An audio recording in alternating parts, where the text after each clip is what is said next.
But I do believe this. I think that everything you say yes to, you need to check your motive. That's right. That's pretty good. Why am I doing this? Yeah. Hey, everyone. Well, I am so honored because I asked Joyce if she would sit down with me for just a little while.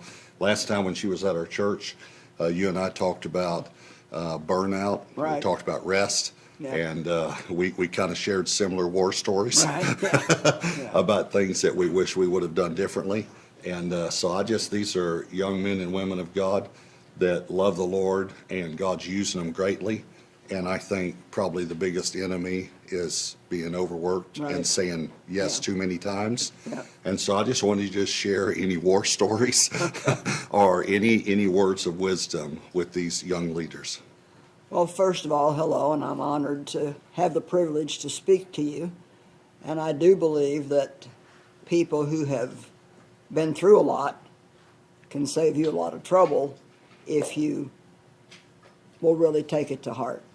You know, first of all, let me say that different people have different sets of issues. First of all, I come from a background of being sexually abused by my father. So I started out feeling like my worth, looking for my worth in what I did.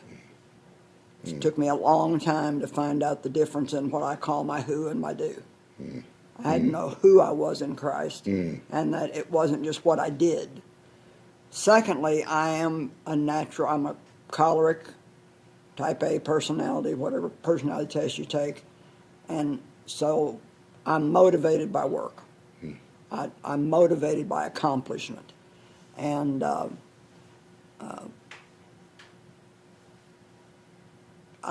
lot of people didn't think that I would be able to do what I felt like God was calling me to do, and so maybe there was a part of me that just wanted to prove to them that they were wrong. But I've been teaching now for 45 years, and the first 5 years were not hard. I just taught a couple of home Bible studies a week. Then I went to work at a church for 5 years, and it got a little bit harder because it was back in the 80s when the Word and Faith movement was going on, and we were having week-long camp meetings, and just busy, and just never doing anything but going all the time. And then when we started Joyce Meyer Ministries, then you have a whole nother set of responsibilities. You've got the financial responsibility. You've got the being afraid half the time nobody will come, and trying to hear from God and know what you should do, and know when to step out, what the right timing is. And so I can literally say that until 4 years ago, pretty much all I did was work. Wow. And you do work hard when you're in ministry, and there's nothing wrong with that. Anybody that's going to be a success is going to work hard. But you have to learn what to say yes to and what to say no to. And I got sick 4 different times from overwork. But I don't even think that I knew that I was working. I don't think that I knew that I was doing something wrong, to be honest. I really don't. I think, it was just what you did. Yeah. I mean, Yeah. you're working for Jesus, but it's kind of interesting. You can't, even when you're working for God, you can't break His laws of rest. Yeah. Just because you're doing it Yeah. in His name. And it would frighten me a little bit when I would get sick, but I'd get over it in 2, 3, 4 days, and I'd go right back to doing what I did. I mean, I was teaching, writing books, and traveling overseas, and it was ridiculous. I look back now, and I don't know how I even stayed alive. But 4 years ago, I started getting really bad taste in my mouth, and my mouth would burn.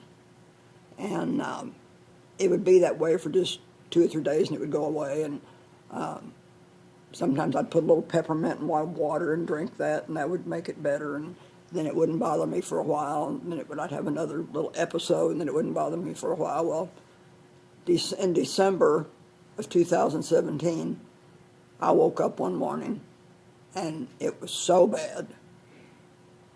I mean, my mouth was dry. I could hardly speak. I felt like my roof of my mouth and my tongue was on fire.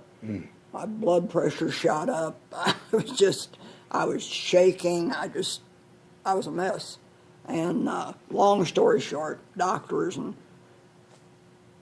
went in the hospital in Houston, and a doctor friend there had them run every kind of test imaginable, and they came back and said, "You have got the best blood work of anybody we've ever seen your age." Well, you hate it when you feel like you're coming unglued and they tell you there's nothing wrong with you. And so, long story short, they finally said, "You have just got extreme adrenal fatigue from working too hard for too long." I also spent 4 years walking 5 miles every day, and I'm kind of bullheaded, so when I say every day, Robert, I mean every day. I walked in the rain, I walked if it was cold, I walked if it was hot. I mean, every day. I'd go out and do a conference and come home, get up the next morning and go walk. Well, people tried to tell me, but I don't listen real well. I don't know if you listen better than I do, but, I listen now. But my husband would say, "You don't need to go out and walk today. You just did a conference. You need to rest." "No, I'm walking."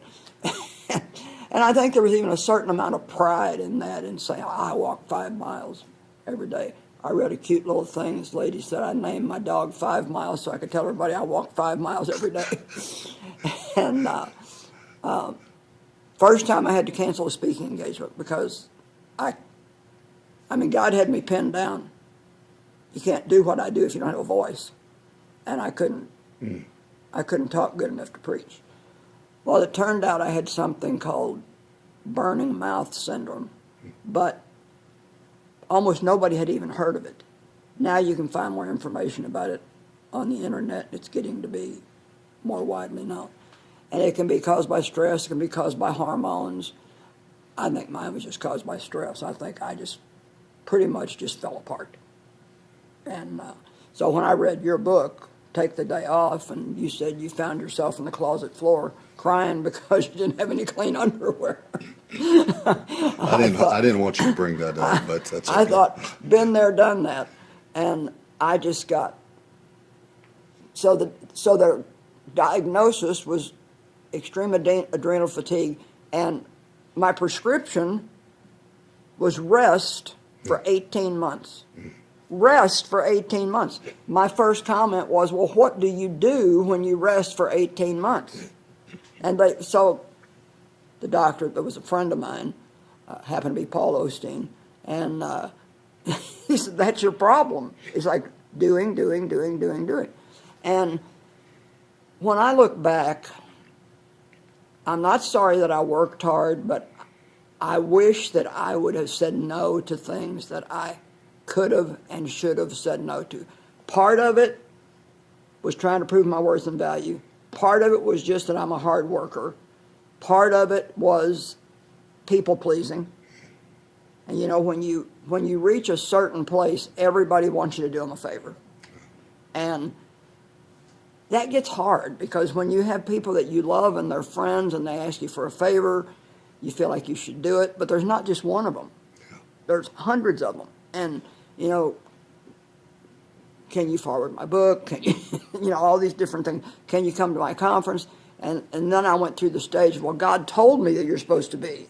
And I finally thought, well, God didn't told me, and so I'm not going to do it unless he tells me. So I had to learn that I had to do what I needed to do to keep our ministry good and strong, and not go do all this stuff for other people and then still have to do what I needed to do for ministry. Now, don't misunderstand me. I love to do things for people, and I do things for people, and I do favors for people, but I do about that much of it now compared to this much of it. Yeah. And I just had to make my mind up that if somebody was my real friend, if I said no to them, that's good, and they didn't want to be friends with me because of that, then they weren't a friend. Yeah, that's good. To begin with. You have to get to the point where you're going to follow God and not people. And so when I started trying to make decisions about what to say yes to and what to say no to, because I mean, I have cut out a lot of stuff in the last 4 years. The things that I came to is do what only you can do and start letting other people do some of the stuff that you can do, but you don't have to do. And some of it was even other people, the people around me, because they would say, well, this will be better if you do it, and that'll be better if you do it, and this will be better if you do it. So it wasn't just me, Yeah. it was like even expectations from other people. Yeah. So my falling apart scared them too, and we started letting other people do different things. And so now I basically do my writing, I do my television, I do my conferences, I preach at a handful of churches a couple times a year, especially if they have good TV equipment, so I get good TV shows out of that. And I do a lot of resting, and I really love it. My favorite thing now is quiet, and I don't like to go out at night. My kids make fun of me. The street lights are coming on, Mom, you better get home. Now, you know, I'm older, and so naturally, Sure. you know, when you're younger, I mean, when I was 50, I was running all over the planet and just starting on TV. But I'm not 50 anymore, and even though I don't maybe look my age or even feel my age, I am my age. And so I love something that Dr. Henry Cloud said. He put this in one of his books, and this is a good thing for you women and men to remember. He said, anybody who thinks they can always do what they've always done is a fool. Mm-hmm. And so you have to constantly be making changes. Even where you're at now, you've made some quality decisions, but by the time you're another 10 years older, you'll have to make even some more quality decisions. Yeah. And I'll say one more thing, then you can ask me another Okay, question. all right, well, you hit something right at the first that went off in me like a rocket, and all of it was phenomenal. But we're talking to younger leaders. Right. And when I was younger, and I started getting the invitations from the big people, those I just couldn't say no to. I know exactly what you mean. And it was in me, it was an inferiority complex. Mm-hmm. It was something I grew up with. It was a low self-esteem. Mm-hmm. And I'm just wondering, how many times did that affect you, and how did you overcome that when so-and-so, you were now getting to preach for so-and-so? I mean, how do we tell younger leaders, you got to somehow deal with that, your identity in Christ, and not that? Well, to be honest with you, it's kind of hard. Sometimes people just won't listen until they have some experiences themselves. I mean, I know I've talked to younger people that are just on fire for God, that are doing phenomenal things, and I watch them just go and go and go and go and go. And I've tried to talk to them, and sometimes they just won't listen. And they say that a lot of people that have been abused or who have inferiority complexes make great leaders because they will work until they almost die trying to prove that they're worth something. Yeah. And you can do more. You know, the people we're talking to are young, and they can do more. And you can do it for a period of time, and any time you're going to start a new ministry, you're going to work hard. You're going to work really hard for a long time getting it up and running. But God will start giving you warning signs. And that's what people have to pay attention to. Yeah.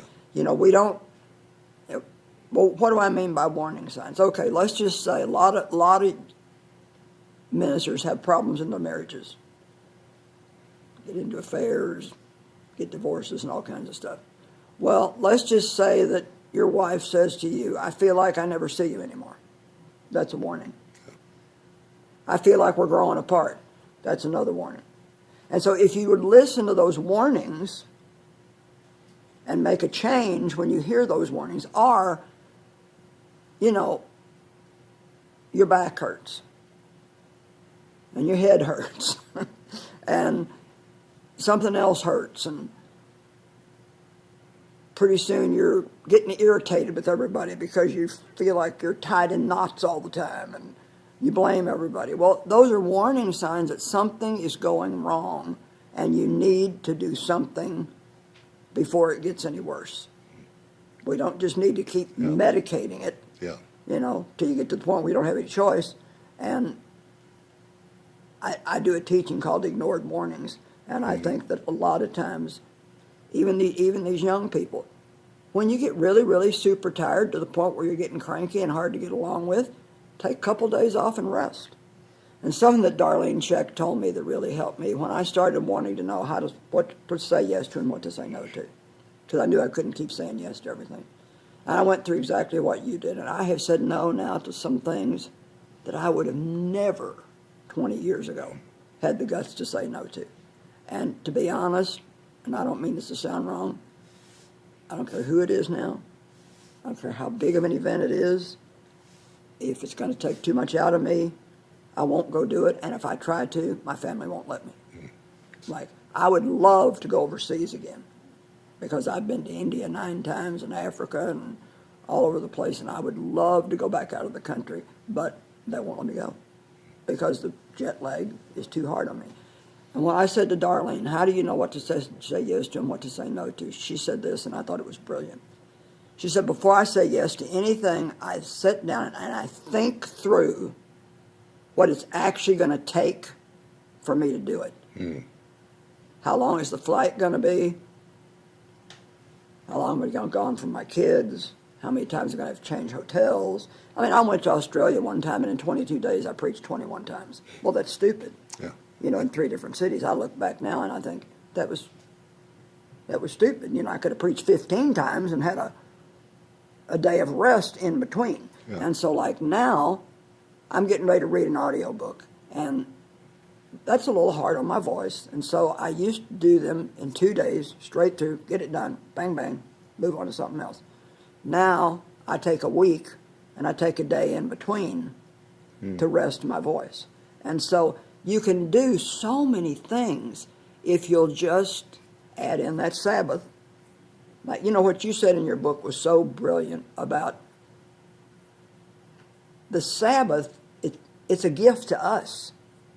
It's not like a law that we have to follow. It's a gift to us, and that doesn't mean it has to be on Sunday, but we need that rest. It's a time to rest and rebuild and build your body up. But I do think that maybe people need to ask themselves, why do I feel that I need to do this?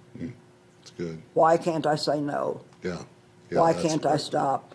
I had Dr. Don Colbert told me one time, he said, you have kept the gas pedal to the floor so long that now it's stuck there and you can't get it off. And he said, your mind is stronger than your body. Now that's an interesting statement. It was like my body was crying out, help me, I'm sick. But my mind was so strong and I was so determined. And when you have a call from God in your life, you're passionate about it. I mean, you want to do everything you can to serve God. Yeah. But we do have to be careful in the kingdom that we don't just have the same problems the world does, where we're just trying to outdo somebody else and be the biggest and the best and the most and all that. So one more question, and then I'll let you close with whatever you want to close with. We're leaders in our organizations, pastors or organization, whatever it is. But you talked about your family. So I have a group that's my lead team, but then a friend of mine that's been friends 30 years. And I submit every speaking request to them. That's good. And it goes to them first, and only about 5% of it ever gets through. Because they know this isn't it. And we also sat down with Henry Cloud and said, what's God called you to do? How effective will this be? How efficient will this be? How much energy will this take? Yes. Kind of the ease he just took us through.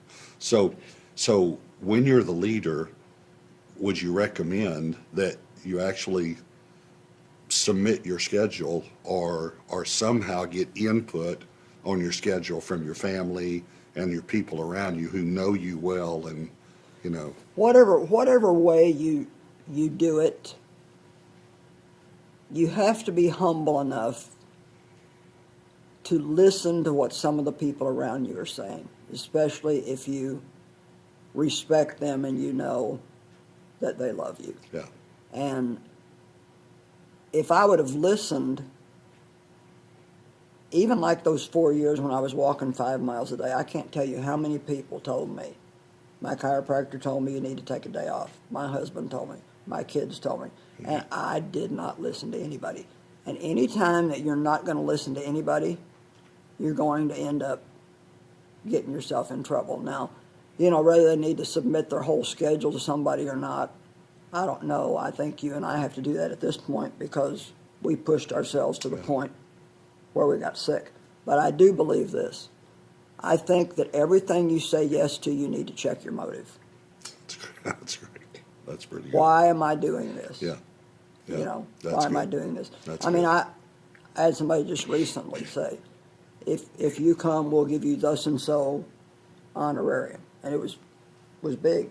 And why can't take it just, Yeah. I'm losing my integrity if I take it Yeah. just because of the money, Yeah. because I wouldn't do it if, That's right. Yeah. So we have to ask ourselves why we're doing things and be honest, because God doesn't really care so much what we do as he does why we're doing it. That's good. So if That's our good. motive isn't right, am I doing this just to look like a big shot? Yeah. Am I doing this to keep up with everybody else? And one of the things that you can do is listen to yourself. And if you're constantly talking about what you're doing, especially if it gets over into bragging, That's great. Yeah. Yeah. then sometimes now, because I know better, I'm on the other side of it. I mean, you get together with a bunch of preachers, and it's just like a contest to see who can tell you the most of what they're doing and how big their church is. And, my church is the third biggest in the union, and all this stuff, and all the important people I know, and name dropping. And it just, God doesn't want us to live like that. He wants us to do what we do for him, for right reasons, and to listen to him in the midst of doing it, and to work, but to rest. Even God rested. Yeah. Yeah, that's a pretty big one there.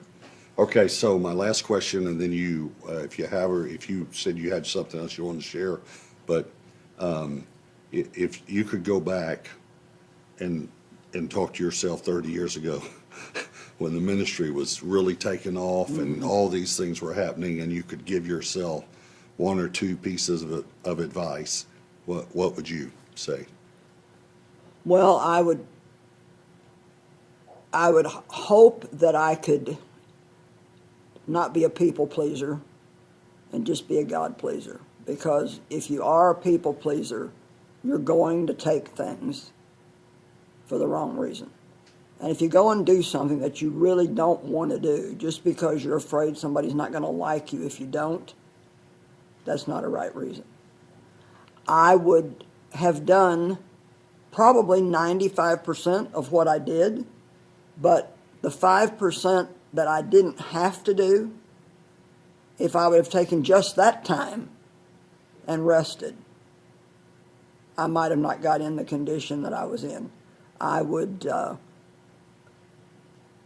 pay more attention to the warnings that my body was giving me, and I would let other people around me do some of the things that they could do. And one of the things, Pastor Robert, that really helped me was I started to measure fruit compared to effort. And so, is the effort I'm putting in this, is the fruit I'm going to get from this, is it equivalent to the effort that I'm putting into it? So if I'm going to work to go do something for somebody else, and it's going to take 4 days of my time, why am I doing that? Do I really just love this person? I want to do them a favor? Do I really believe that this is what God wants me to do? Or am I doing it just because it's a big thing and I want to be able to say that I did it? Or I want to see my my picture on the the magazine, you know, that I'm one. It's amazing what happens, how things change when you start asking yourself why you do things. And I guess in closing, I just want to say, you're valuable, you're precious to God, you have an anointing and a wonderful call on your life, and you need to protect it. Don't wear yourself out to where, my husband has a saying that he always says, fast and fragile, slow and solid. And so be a little patient, use some common sense, which I really believe wisdom is sanctified common sense, and take care of yourself. Even little things like try to get 7-8 hours sleep a night, drink plenty of water, get some exercise, don't eat excessive amounts of sugar. There's little things like that that you can do that will really help your health if you will do that. And don't think that you're the one person that can do the wrong thing and get by with it, because eventually it always catches up with you. Wow. Well, thanks. Thank you. Thanks for sitting down with us, and I just pray, I know God will use this in your life, and I love you young leaders, and so just take what the Lord spoke to you today, and then get away with the Lord and spend some time and just say, Lord, these things jumped out at me, and what do I need to do about this? And I love you guys so, so much. God's going to use you for the kingdom, but don't let the devil has Right. a steel toe. Exactly In other words, right. once he gets it in just the door, Right. he's going to come in and he's going to try and destroy you. And we've seen so many men and women who've just fallen away from their call of God. Can I say one more thing? Yes, absolutely. A doctor told me, remember I told you I got sick 4 times? Yeah. And he told me every time you do this to yourself, it's harder to come back the next time. Mm-hmm. And so people might wonder, since I had such a terrible time 4 years ago, where am I at now and how am I doing now? And I would say that probably on a scale of 1 to 10, I'm at about a 7. But I still don't have the stamina and the energy that I used to have. But in a way, it's probably God's blessing to me, because to be honest, if I did, I'm afraid I would go right back. So sometimes God will put a governor on us just to protect us, Yeah. because we don't always have enough common sense to do what we should do. Yeah. And I'm at the point now where I have to rest. If I don't, I'm going to get myself in trouble. Well, unfortunately, I'm there too, after Yeah. my incident 4 years ago too. Yeah. So, all right, well, I hope this helped you, and we love you very much. God bless you. God bless you.